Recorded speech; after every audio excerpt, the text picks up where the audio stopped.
La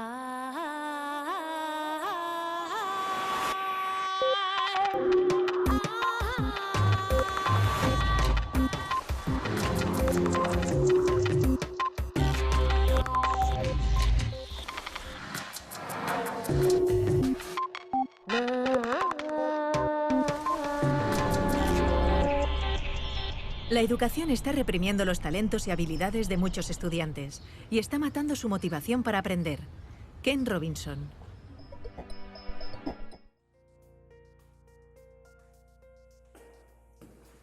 Hola, bienvenidos. Me llamo Daniel García Diego y hoy vamos a hablar de un tema muy controvertido, que es la gran preocupación de los padres y madres de hijos menores. Es un tema que ha estado siempre a la sombra de la educación y que se puede considerar como el gran fracaso del sistema educativo. ¿A qué me refiero? Este tema es el bullying y lo vamos a hablar en Más allá de la educación. Bueno, vamos a ver qué opina la gente en la calle sobre esta definición. Bullying. Considero que el bullying es el mayor acto de cobardía que puede tener una persona hacia otra. Para mí el bullying es una manera de meterse con alguna persona o agredirle tanto física como psicológicamente. Considero que el bullying es la forma de humillar a una persona sin necesidad alguna, simplemente por odio o alguna otra razón miserable. Para mí el bullying es el maltrato hacia una persona y hacerla reiteradamente. Para mí el bullying o el acoso escolar es agredir a un compañero de forma reiterada.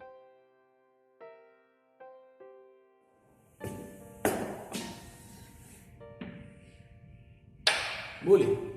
Se refiere al acoso escolar o maltrato físico, verbal o psicológico entre escolares, que se produce reiteradamente y a lo largo del tiempo. Para indagar más en este tema, contamos con la opinión de una profesional y además maestra de colegio de primaria. Bien, estamos aquí con una profesora, Puri, se llama, para tratar el tema del acoso escolar, bien conocido como el bullying. Buenas tardes. Hola. Bien, como profesora nos gustaría que dieras una breve introducción sobre el bullying. Vale, bueno, sobre el bullying se ha hablado mucho, se ha escrito mucho últimamente, aunque yo creo que es un gran desconocido. Voy a empezar por una frase que he leído en uno de los autores que dice que el bullying es utilizar o maltratar a otra persona o relacionarse de una forma no negativa y al mismo tiempo expresar unas emociones de forma no correcta hacia otra persona. Y referente a mi faceta de maestra y de profesora, puedo decir que los maestros somos o los grandes descubridores del bullying o los grandes encubridores del bullying.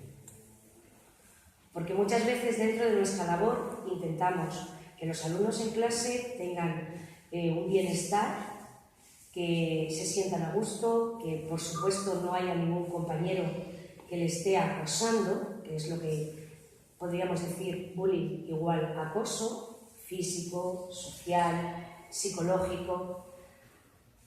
Pero muchas veces los maestros y los profesores no sabemos distinguir entre dónde acaba el juego, dónde acaba una relación social mal llevada y dónde empieza el bullying.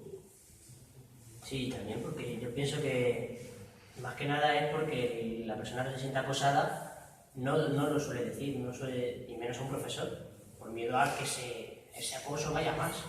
¿No crees? Claro, es el gran hándicap. O sea, cuando un niño, yo que estoy en las edades más tempranas, como puede ser educación infantil o los primeros cursos de primaria, cuando un mayor se acerca a un niño y le dice dame tu merienda, pero como se lo digas a tu profesor, mañana te voy a dar una paliza, el niño lógicamente lo primero que hace es un retraimiento y decir no, le doy el bocadillo y que me deje, por ejemplo. Pero es que son aspectos que deberían de trabajarse desde educación infantil. Pero no desde educación infantil, quizás desde guardería. Y creo que es la gran solución al bullying, es el desarrollo de la inteligencia emocional. Cuando un niño es acosado, cuando un niño le piden un bocadillo, siente una inseguridad en sí mismo. Con lo cual, esa inseguridad, esa capacidad de sentirse seguro, hay que trabajarlo en la familia y en el colegio. Como padres, que yo también soy madre, ¿enseñamos a nuestros hijos a decir no? Si es más, estamos en una época, yo llevo muchos años trabajando y estamos en una época en la que los niños no saben aceptar un no. No, porque, perdona que te corte, pero estamos en una época, una etapa de puro consumismo en la que los niños piden y los padres le dan. Si los niños supieran aceptar un no, que es otra de las capacidades de la inteligencia emocional, aprendían también a decir no. Y eso es muy importante. Y por último, en el último tramo de esa inteligencia emocional, habría que trabajar tanto la destreza social, es decir, aprender a comunicarse de una forma adecuada y correcta sin hacer daño al otro, y antes y previo a eso, la empatía. Se trabaja la empatía en los colegios, enseñamos a nuestros alumnos o enseñamos a nuestros padres, los padres enseñamos a nuestros hijos a saber ponerse en el lugar de. Siempre en los colegios lo único que nos han enseñado es matemáticas, lengua, conocimiento del medio, pero desde mi punto de vista y mi experiencia personal, la palabra empatía puede que suene así un poquito absurdo, pero la palabra empatía yo la aprendí pues en cuarto de la ESO, aprendí lo que significaba la palabra empatía y no porque un profesor me enseñara ese concepto. Sí que es verdad que se ha avanzado cuando se han incluido las competencias. Lo que pasa es que las competencias se han entendido como trabajo extra para los profesores. Porque hay que evaluar por competencias, porque hay que programar por competencias y todo eso. Pero realmente cuando se aprende a aprender, cuando se aprende a ser y cuando se aprende a hacer, tiene mucho que ver con este desarrollo de las capacidades. Por supuesto que un maestro está pendiente de que un niño, si le pegan en el patio, se soluciona el conflicto. Si por ejemplo, tiene un malestar... Pero un momento, espera que te corte. Pero ¿cómo se soluciona? Has puesto el ejemplo de una pelea en el patio. ¿Cómo soluciona un maestro la pelea? ¿Parándola y ya está y echándole regañón al niño de turno? Bueno, porque eso es lo que he visto yo y luego el problema sería, ¿no?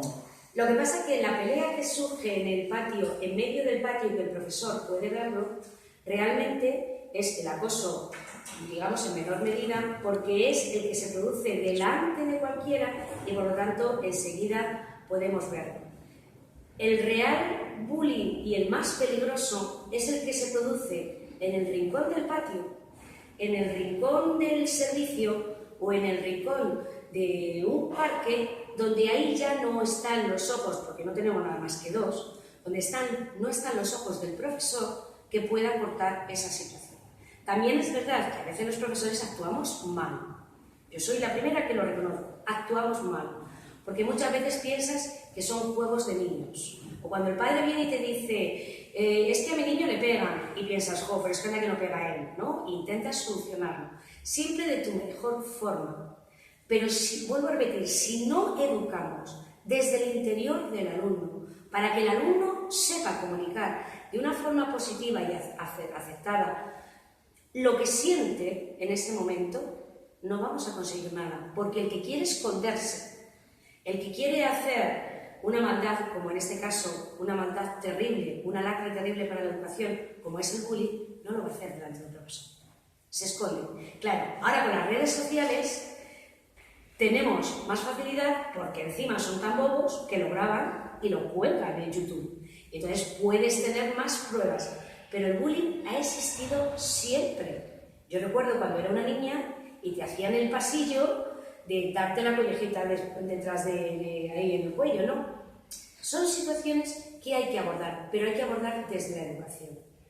¿Qué falla cuando oímos, un alumno ha intentado suicidarse porque ha tenido acoso escolar?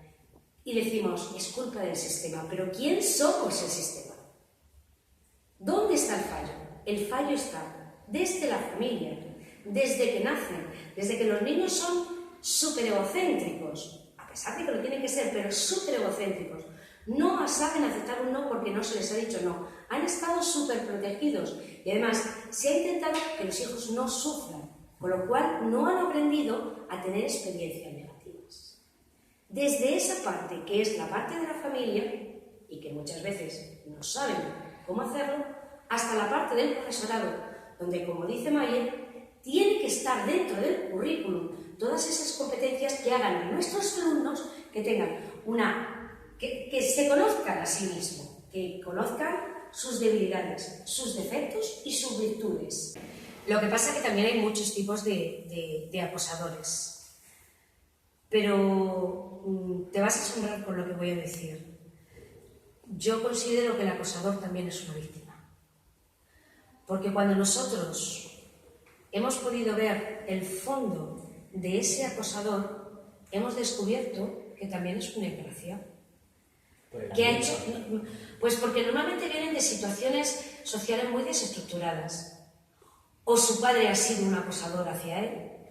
Y ahí tenemos también, los maltratadores siempre suelen tener una etapa o en su vida en familia ha habido algún proceso de maltratación, de maltratar, ¿no? Lo mismo pasa con los acosadores. Los acosadores, a lo mejor en casa, es lo que están viviendo. O sea, están viviendo en una familia muy autoritaria, excesivamente autoritaria, y es lo que han vivido. O lo han vivido por parte de sus hermanos, o lo han vivido por parte de sus primos o de sus vecinos. Pero hay algo más. Cuando yo hablo de competencia emocional y hablo de que uno tiene que reconocerse a sí mismo y conocer sus emociones, el segundo paso en esa capacidad es saber expresarlas de forma positiva.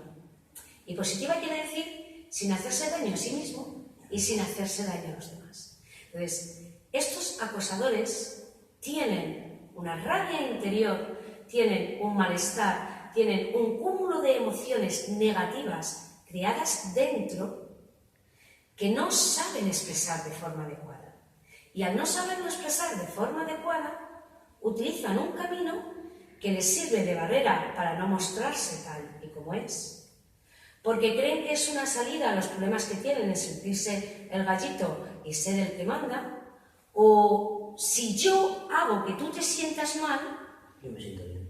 yo me siento bien, porque en el fondo me estoy sintiendo terriblemente mal. Y ante esto que nos estás contando, de cara a los profesores que pueden estar viendo la entrevista, ¿qué consejo les darías para afrontar y para guiar, a encauzar esos sentimientos negativos que tiene esa persona para que los proyecte de forma positiva? Mira, te voy a hablar como madre y como maestra. Yo creo que los primeros educadores tienen que estar dentro de la familia.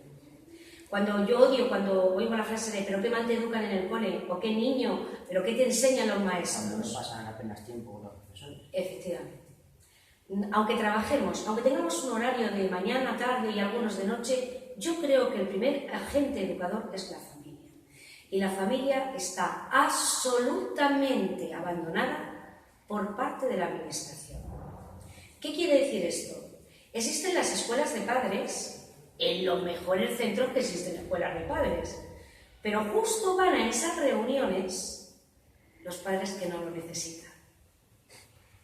¿Yo qué haría? Cuando hay un tipo de acoso, cuando hay un tipo de problema, qué mejor que empezar educando a la familia. Cuando los padres dicen, no puedo, es que no puedo con él. Ahí debería de haber un sistema, llámese clases obligatorias o llámese educadores familiares, llámese como sea, pero se debería de crear un engranaje que solucionara esos problemas desde la familia. Cuando veíamos en la televisión, que a mí me encantaba, aunque mi marido se ponía histérico porque decía que no era un programa para ver con mis hijas, porque tengo hijas también adolescentes. Cuando yo veía Hermano Mayor y ves chavales con unas actitudes tan terribles, con mucho odio, de destrozar, de pegar, de manipular a sus padres, de exigirles de todo, cuando ya iban al problema en profundidad, cuando iban al origen, siempre se descubría lo mismo. Sobreprotección, siempre se descubría algún problema familiar de separación de padres, de rabia contenida. Entonces, ¿por qué no educar también a las familias? Y las escuelas de padres hacen mucho, pero también deberían de ser obligatorio y estructurado, como está en otros países y que tienen mejor educación que nosotros, como está en otros países estructurados. Entonces, yo obligaría a los padres a asistir y además iría por los colegios con personal muy cualificado formando padres. Y por otro lado, desde la escuela estamos atados con el currículum, absolutamente atados, porque además es lo que exigen los padres. Entonces, ¿qué es lo que pasa? Que como estás todo el tiempo pensando, tengo que llegar, tengo que dar la materia, sobre todo en cursos superiores, como puede ser secundario y bachillerato, tengo que dar la materia, nos olvidamos de que somos educadores. Y casualmente es donde, según he podido comprobar y averiguar, es donde más casos de acoso se dan. Claro, porque además la preadolescencia y la adolescencia es un torbellino emocional que si en casa no reciben unas aportaciones para decir, oye, cuidado, o mira por aquí o tal, y en el colegio tampoco, pues entonces es lo que pasa. Cuidado que se están haciendo algunas cosas importantes. Yo sugiero, por ejemplo, en secundaria, aquí en Toledo hay un centro que trabaja con un programa de Fernando Torago que se llama Alumnos Ayudantes. Entonces, lo que se hace es, se les prepara a un grupo de alumnos mayores, los mayores del instituto, que suelen ser cuarto y primero de la ESO, se les prepara para acoger a los que llegan. Y entonces, a cada alumno nuevo tiene, por decirlo de alguna forma, un hermano mayor. Con lo cual es más fácil controlar ese acoso, porque tiene alguien que le defiende. Y no hace falta que vaya al profesor. Porque para mí, que soy maestra de infantil, es muy fácil a los niños decir, cuando te pegues, se lo dices al seño. Porque el seño es como la policía. Yo les pongo el ejemplo y les digo, si roban en tu casa, a que tu papá no sale con una pistola detrás de los ladrones. No, va la policía. Pues cuando a ti te peguen, tú no pegues. Tú ven a la seño que soy la policía. Pero eso en infantil vale, en cursos superiores no. Pero si tienen un mediador de su edad, al que le puedan contar sus problemas, al que se hacen, en el Instituto del Greco aquí en Toledo se está haciendo muy bien desde hace muchísimos años y con unos beneficios impresionantes. Si tienes a alguien con quien confiar, con quien haces actividades y tal, es mucho más fácil. No quiero decir que vaya a desaparecer, porque no va a desaparecer. Y entonces, indirectamente también a los hermanos mayores, por así decirlo, los estás educando en efectivamente, claro. Les educas en los problemas que se pueden encontrar, educas cómo solucionarlo, educas para enseñar a comunicar sus problemas, por lo tanto ellos también están aprendiendo y es un doble beneficio. Es un doble beneficio y además cuando están los de primero y segundo y tercero de la ESO están deseando llegar al curso superior para tener su hermano menor, ¿no? Y para tener, y se educa a ese grupo también. Vuelvo a repetir que no se soluciona el bullying a un 100%, pero por lo menos ya son muchos más ojos con los que poder mirar. Por lo menos arrojas un poco de luz sobre este caso. Claro. Luego, por ejemplo, hay un teléfono de mujer maltratada, que está a las 24 horas y tal y cual. A un alumno le cuesta mucho llamar a un número de teléfono, pero en los colegios se enseña cómo poder llamar al número de teléfono que está indicado para tratar el acoso. No, personalmente ni siquiera sé cuál es. Efectivamente. Entonces, tiene que haber salidas y tiene que haber soluciones desde todos los estamentos. Fíjate, te he hablado desde la familia. A las familias también hay que educarlas. Si los maestros estuvieran bien formados en inteligencia emocional, en asertividad, en destreza social, en competencias como el automotivar al alumno y cosas así, ellos también podrían formar padres. Y los padres podrían formar a sus hijos. Y luego podríamos seguir trabajando de forma de igual a igual. En mi colegio, por ejemplo, hay un proyecto que es el Traficole, que es todos los problemas que tienen los alumnos de me han pegado, me han robado, me han empujado y tal, los solucionan los alumnos de sexto. Entonces, ellos llevan un chaleco, están muy identificados, también se les forma, y aunque los profesores están en el patio y todo eso, pero siempre ellos, un niño pequeño, cualquier problema, decir, se lo voy a decir al traficole. Y entre ellos aprenden a solucionar sus conflictos. Yo creo que es problema de educación, pero cuidado, vuelvo a repetir, el maltratador también es una víctima de esto. ¿Y no piensas que también uno de los mayores problemas cuando se da una situación de acoso o una pelea en el patio son las personas que se quedan alrededor sin hacer nada, miran o incluso fomentan como animales esa pelea? Sí, claro. Más que el acosador. Bueno, y si son edades más mayores, vamos, pelea de gallos. Es lo más atractivo. Sí que es verdad que antes se veía más, o que se ve más en edades más mayores. Los pequeños, pero vamos, el otro día en mi colegio, uno se subió encima del coche del conserje y empezó a bailar encima del coche, le estaba acosando al coche.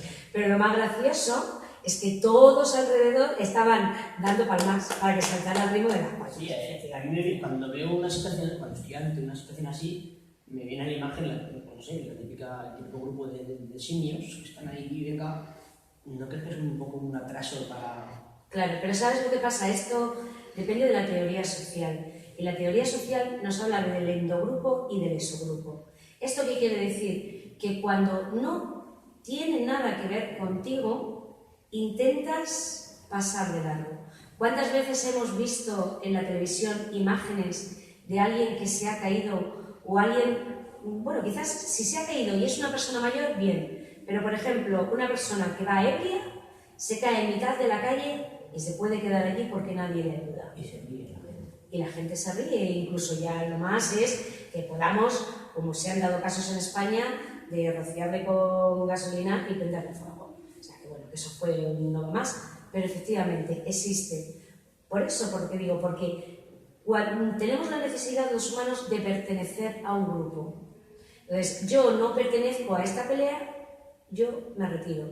Y ahí también, lógicamente, hay que educar. Es el apartado que yo te comentaba antes de destreza social, de saber comunicarse dentro de un grupo, ser aceptado por el grupo y, al mismo tiempo, saber convivir con otro tipo de grupos. Es muy fácil, en teoría es muy fácil poner medios hasta que llega un momento en que nos toca a nosotros mismos. Por ejemplo, tú has comentado antes que eras también madre, ¿no? Has comentado cómo se metía con tu hija, que siendo pequeña, ¿verdad? Si se diera el caso de que acosan a tu hija, no sé, porque tú eres su profesora, entonces, ahí ¿qué puriveríamos?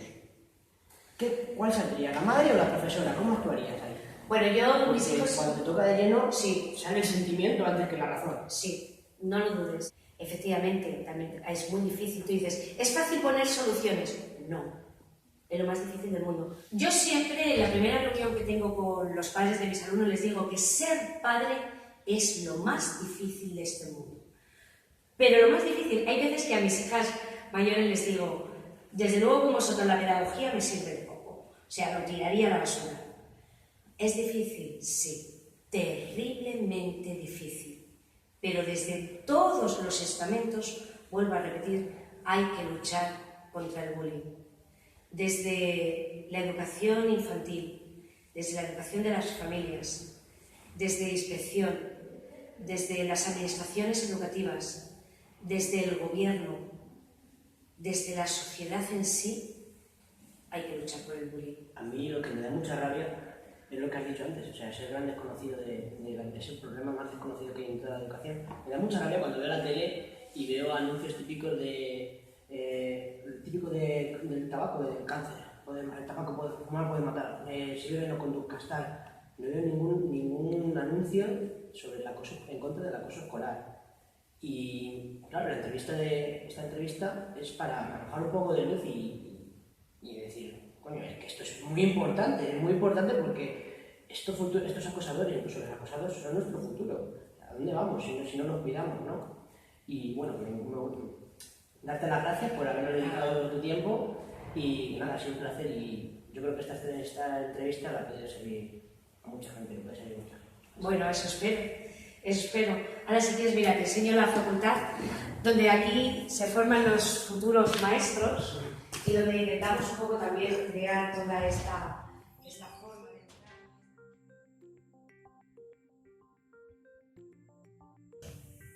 Bueno, ya hemos visto lo que opina una profesional en el tema y además de ser profesora es madre.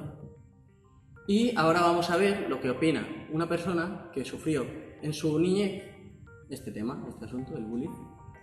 Él ha querido compartir su experiencia con nosotros para poder ayudar de esta manera a personas que estén con el mismo problema. Veámoslo. Estamos aquí en casa de Samuel, que es una persona que también ha sufrido acoso, para meternos más de lleno en este tema tan candente. Samuel, por favor, entra. Hola, ¿qué tal, Samuel? Muy buenas. Héctor, bienvenido. Encantado. Bien, comencemos. Bueno, háblanos un poco de por qué estás tú aquí.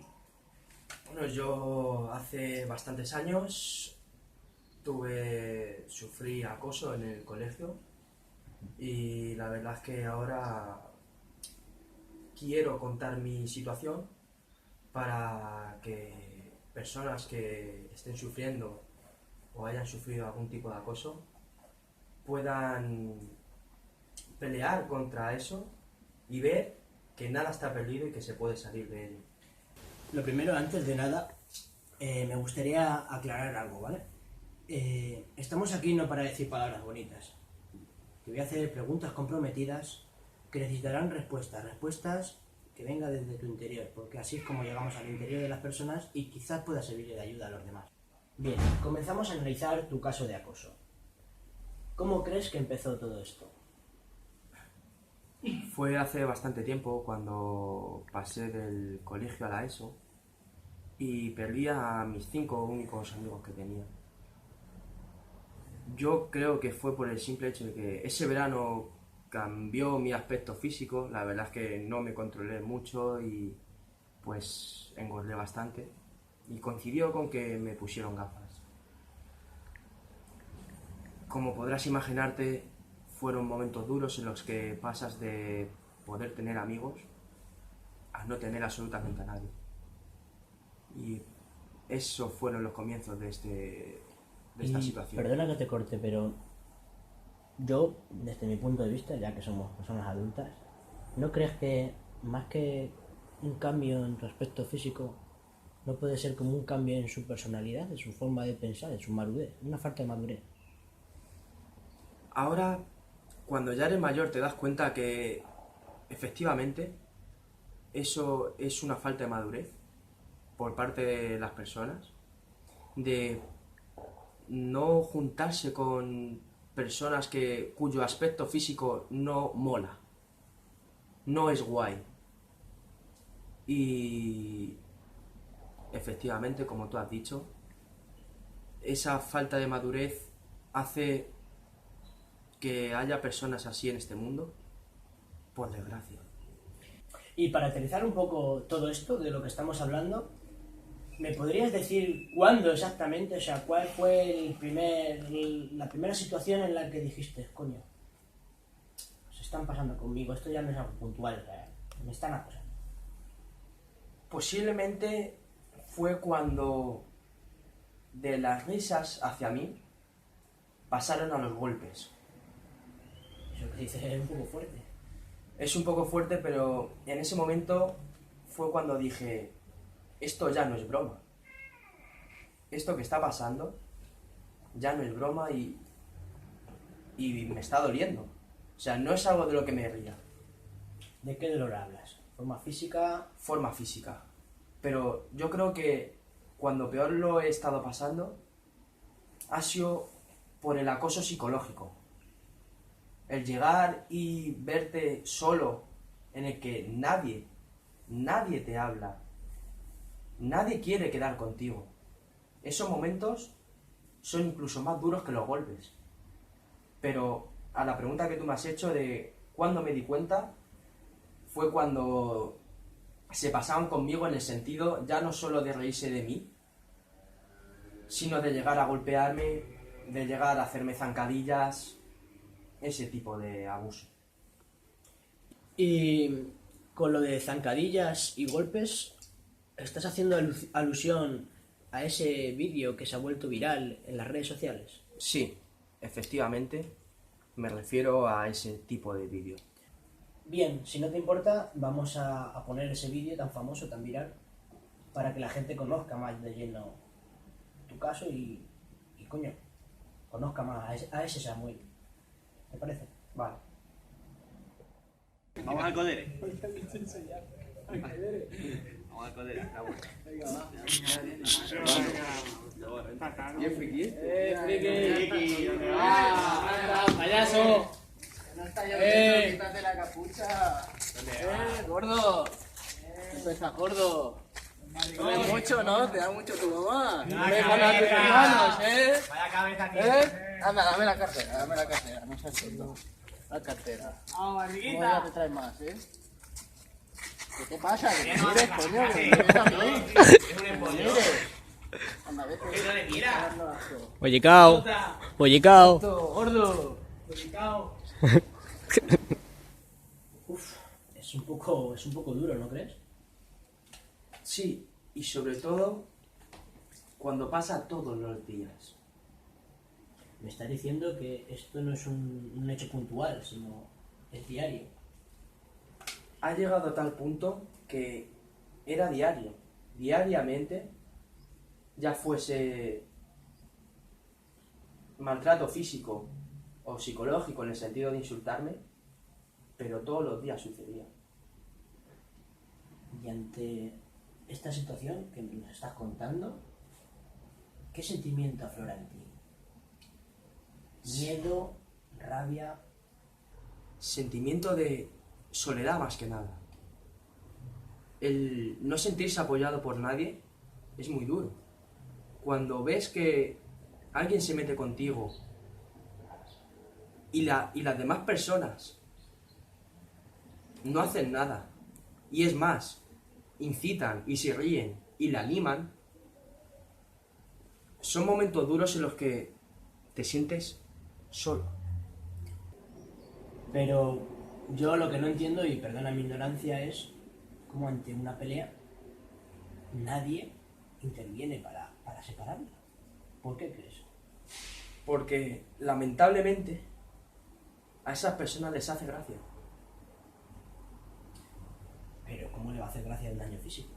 No llego a comprenderlo. ¿Cómo te sientes cuando te están pegando, están acabando con tu personalidad? Porque de cierto modo están acabando con tu personalidad. ¿Cómo te sientes cuando a nadie le importa lo suficiente como para ir a salvarte? No sé, son momentos duros en los que no sabes dónde meterte.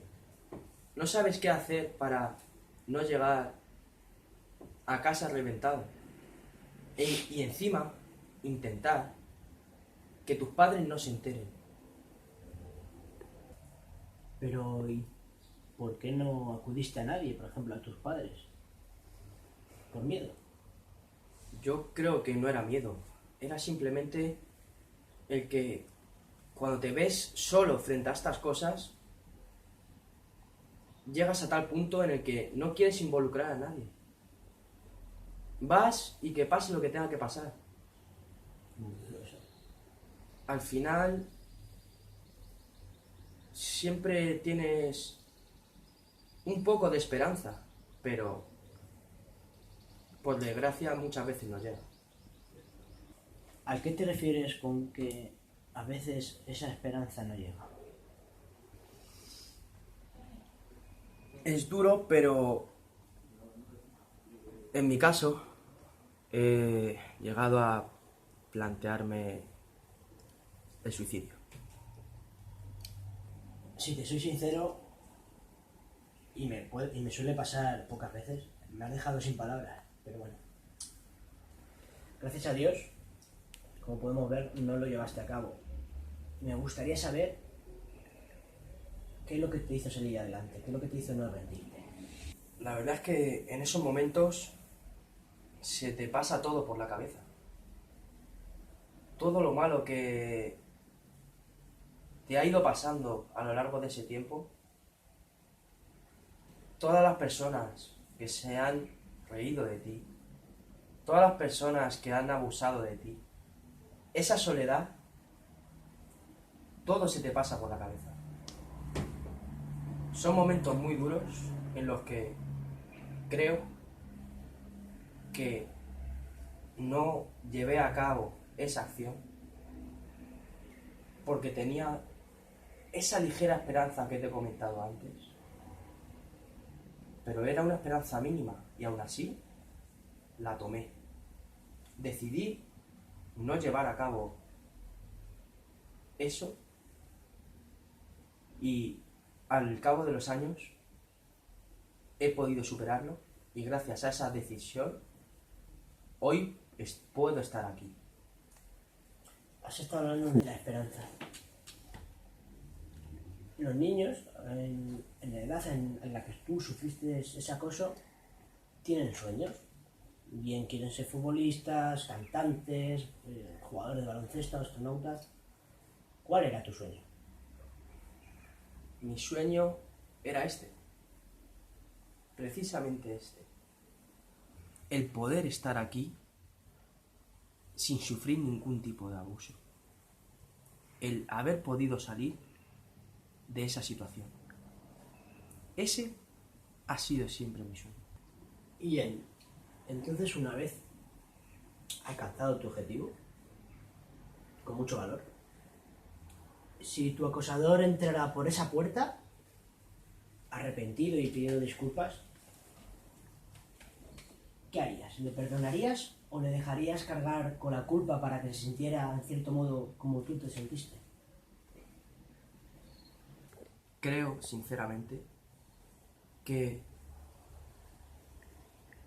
le perdonaría porque al final, cuando una persona se arrepiente, en estas situaciones considero, y sobre todo siendo tan mayores, porque si se hubiera arrepentido en la infancia, en el colegio, no me lo hubiera creído. Pero si fuese ahora, en este momento, sí que le creería. Entonces, posiblemente le perdonaría, pero eso no quiere decir que vaya a olvidar lo sucedido. Bien, ante esto que me estás contando, me viene a la mente un pequeño ejemplo. Tú has dicho que le perdonas, en resumen tú has dicho que le perdonas, pero que no le olvidas, ¿cierto? Bien, hay algo que me enseñaron hace tiempo, que es, tú cuando le haces una ofensa a alguien, es como si en una mesa de madera introduces un clavo. Cuando introduces ese clavo, haces un agujero en la mesa, es como esa ofensa que te hicieron a ti. El arrepentimiento es como sacar ese clavo de la mesa, pero ¿qué pasa? La marca se queda. Eso es más o menos a lo que tú te refieres, ¿verdad? ¿No? Que le perdonas, pero que esa herida queda, aunque ya esté con cicatriz, queda ahí, ¿cierto? Exacto. Efectivamente es esa situación la que queda, es esa marca la que te queda dentro. Puedes perdonar, porque al final perdonar es de humanos. Todos nos podemos equivocar. Pero eso no quita a que el daño esté hecho. Bien,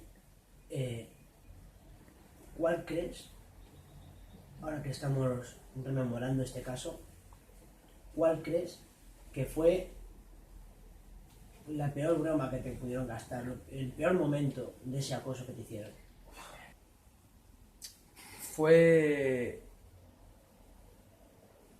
hace bastante tiempo en el colegio y recuerdo que aquel día les hizo gracia, mucha gracia, quitarme la camiseta, dejarme sin camiseta, atarme a un árbol y llevar huevos de casa. Como te podrás imaginar, esos huevos eran para mí. Y mientras lanzaban huevos contra mí y se reían y me insultaban, nadie hacía nada. Y todo esto, ellos todos en grupo, tú solo. Muy valientes por su parte, ¿verdad? Exacto. me gustaría saber qué sentiría el acosador si no les saliese bien el plan. Si cuando fuese a hacerme algo, surgiese algo, o sea, surgiese algún tipo de inconveniente y no se llegase a producir del todo esa intención suya. Ante este caso que han descrito, muchas personas se podrían reír, ¿no? Muchas personas que yo considero que tienen que tener alguna falta de madurez o de inteligencia. Pero hemos simulado, como tú bien has dicho, nos has preguntado o has dicho que te gustaría conocer algún caso en el que ese acoso se parara. Pasase lo que pasase, se para el acoso. Pues hemos hecho unas simulaciones y me gustaría mostrártelas a ti y al público para que lo vierais y opinarais al respecto. Dio el Valencia. El Valencia Que sinceramente se lo no sé. Que no voy a volver a armar. Ya estás otra vez. Macho, no seas pesado, déjale. No empieces otra vez, tío. Siempre igual. No te quiero ver. Siempre igual, tío. ¿Qué está costando? Siempre igual. Primo, tío. ¿Qué pasa? Hola, primo. Muy bien. ¿Todo bien? Sí, sí.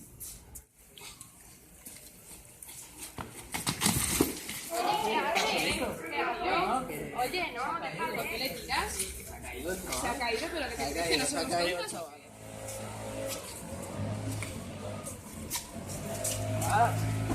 ¿Ya estás solo como siempre o qué, ¿Tienes amigos?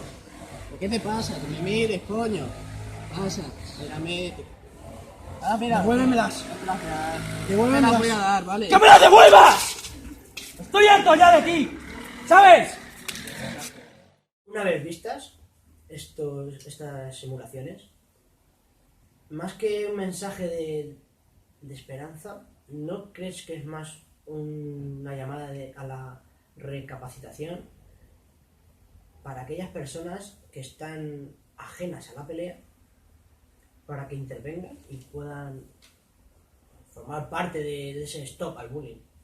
Sí, la verdad es que pienso igual que tú y considero que estos vídeos que acabamos de ver sirven más que nada para hacer ver a las personas que cuando tú intervienes en algún tipo de acoso y puedes hacer que cuando tú intervienes en algún tipo de acoso puedes ayudar de una manera increíble a la persona a la que le están acosando. Haces una ayuda tremenda, porque esa persona va a sentir que le importa a ciertas personas. Hablando de esa ayuda, cuando tus padres se enteraron de que estaba siendo acosado, ¿cuál crees que fue el sentimiento que afloró en ellos? ¿Impotencia? ¿Rabia hacia el acosador? ¿Enfado contigo por no confiar en ellos? No, enfado conmigo no, pero las otras características que has dicho sí que afloraron en su interior. Al fin y al cabo, los padres quieren lo mejor para sus hijos. Y cuando se enteran de estas cosas, como te podrás imaginar, es un palo muy duro para ellos. Y sienten impotencia, rabia, odio hacia la otra persona, pero también sienten odio hacia sí mismos por no haberse dado cuenta de lo que me pasaba, que también en cierta parte la culpa era mía por no querer decírselo. Pero ellos también sienten culpa porque no han podido ayudarme. Y al final, como he dicho anteriormente, los padres quieren lo mejor para sus hijos. Y hubieran querido ayudarme. De hecho, yo, si tuviera un hijo y ese hijo acosase a otra persona, en primer lugar, siempre le inculcaría lo que está bien y lo que está mal, y que eso puede hacer daño a las personas. Bien, más que ser un acto de cobardía, lo que nos has contado hacia tus padres por no contárselo, yo creo que estás siendo muy valiente, has sido muy valiente a la hora de enfrentarte a ese bullying en el pasado, y sobre todo para venir aquí a plantarte delante de las cámaras y revivir esos momentos que han sido los peores de tu vida, ¿no? Yo creo que es una forma muy tajante de parar el acoso escolar, el bullying, porque es que el bullying es un tema que no tiene la importancia y la fama que debería de tener, y que no me gustaría verme más en la situación, no es por ti, sino de tener que entrevistar a alguien que haya sufrido acoso para hacer algo con este tema. Y desde aquí me gustaría hacer una llamada de atención a todas aquellas personas que cuando se da una situación de acoso escolar, peleas, lo que sea, son meros espectadores, para que cojan algo más de protagonismo en esto que es el stop al bullying. Bueno, Samuel, muchas gracias por habernos dedicado tu tiempo y tus momentos y recuerdos como de tu etapa estudiantil. Así que nada, esperemos que te vaya todo muy bien en la vida, y muchas gracias. Gracias a vosotros. Un placer. Como conclusión final vamos a remarcar 2 puntos. El primero sería, como hemos dicho al principio, que es un tema que nace en la sombra de la educación, por lo que tiene que salir a la luz, ya que nace de que la gente hace oídos sordos y pasa como que no ve el problema realmente. Y el segundo punto sería que el niño, el acosador normalmente, suele ser porque tiene una serie de problemas que se gestan sobre todo en el núcleo familiar, por lo que sería atacar de raíz ese ámbito. El niño de hoy Es el padre de mañana. Y con la adecuada formación Podremos conseguir una sociedad En la que la cosa escolar pasa a ser una excepción. ¡Viva